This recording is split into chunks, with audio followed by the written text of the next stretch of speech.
Okay, so we're back at intentionality again and create an intentional life. And so last week we talked about what I think is the absolute number one cornerstone habit that will create an intentional life for you, and that is meditation. If you didn't see that video, go check it out. So this week I want to talk about where that fits in and really what I see as the other cornerstone habit. And when I say cornerstone, what I mean by that is this is the one habit, or I guess this is the second one, but these are the two habits that if you put them into your life and you create and they become part of your life, then they will make everything that you do more intentional. And that's what we're talking about. I think the way you design an amazing life, lead an amazing life, is to be intentional about leading that intentional life. And so the second cornerstone habit is the way you start your day. I like to think of it as my morning routine or my morning ritual. And I've been working on my morning ritual. This is my 10th year now. I started 10 years ago doing this. And so basically all it means is that I have consciously programmed the way my day starts every single day. And when I say every single day, that's my intention. No one's perfect. And I'm more like maybe 90% of my days start this way. But my day starts with, the first thing is brushing and flossing my teeth, drinking some water. Lately I'm drinking some lemon water, but just drinking some water and then immediately going into meditation. That absolute cornerstone of the cornerstone. So the meditation is the cornerstone of my morning ritual.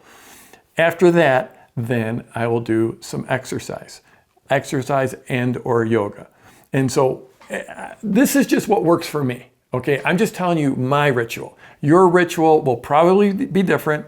I highly recommend you have some level of meditation in there, but your morning ritual is going to be different. I'm just walking through mine and my thought process. But one of the key things is it's not set in stone. What I'm doing now is different from what I did 10 years ago.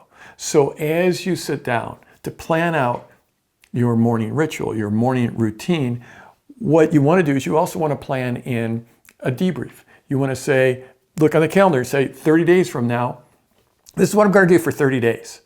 And after 30 days, then I'm going to review it and see how it's working.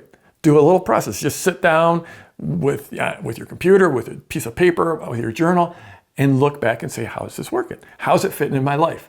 Is it making my life better or is it making it worse? Am I able to fit this in or is it too much of a rush? Is having a morning ritual stressing me out, trying to pack all this in, stressing me out? Is it leaving me more tired or not? Can I add in more? Are certain pieces working? Are other pieces not working?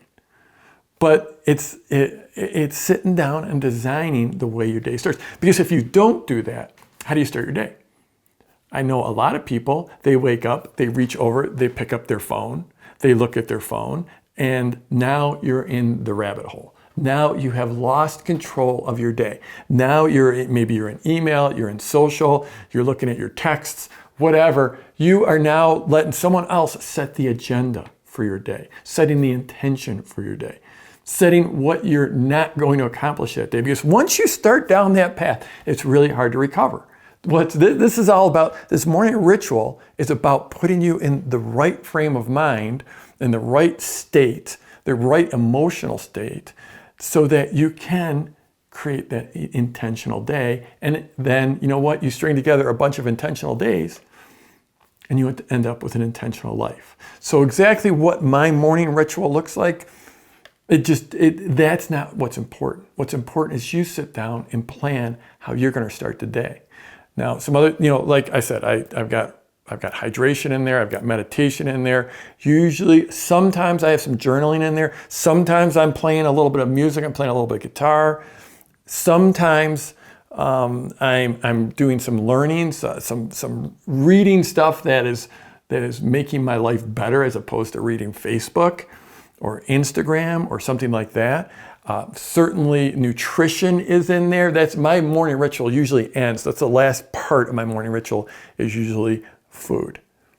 But it's creating, and here's another thing is like, if I miss, that's okay. You just get back on the habit the next day. If you miss for a week, that's okay. Then you just start again. You just come back to the practice. That's what this is about. It's about starting, it's about sitting down, being intentional, about designing it, and it's about following that process. And then when you fall off the wagon, when you stop doing it, it's about coming back to the practice. That's the key. And one final thing is that sometimes I'll have different morning rituals for different days. Like for my creative days, for my ski Fridays, for my days where I'm going to spend with the family, I'll have a different process. So I'll actually have a different morning ritual lined up for different types of days. But that's super advanced stuff. Just start off with one morning ritual and just start super simple, and be forgiving of yourself if you miss, if it's not perfect, if it ends up being a little wonky. That's okay. It'll get better over time. So I'm Jeff Walker. Wherever you're watching this, scroll down, leave a comment for me, and let's go get them this week.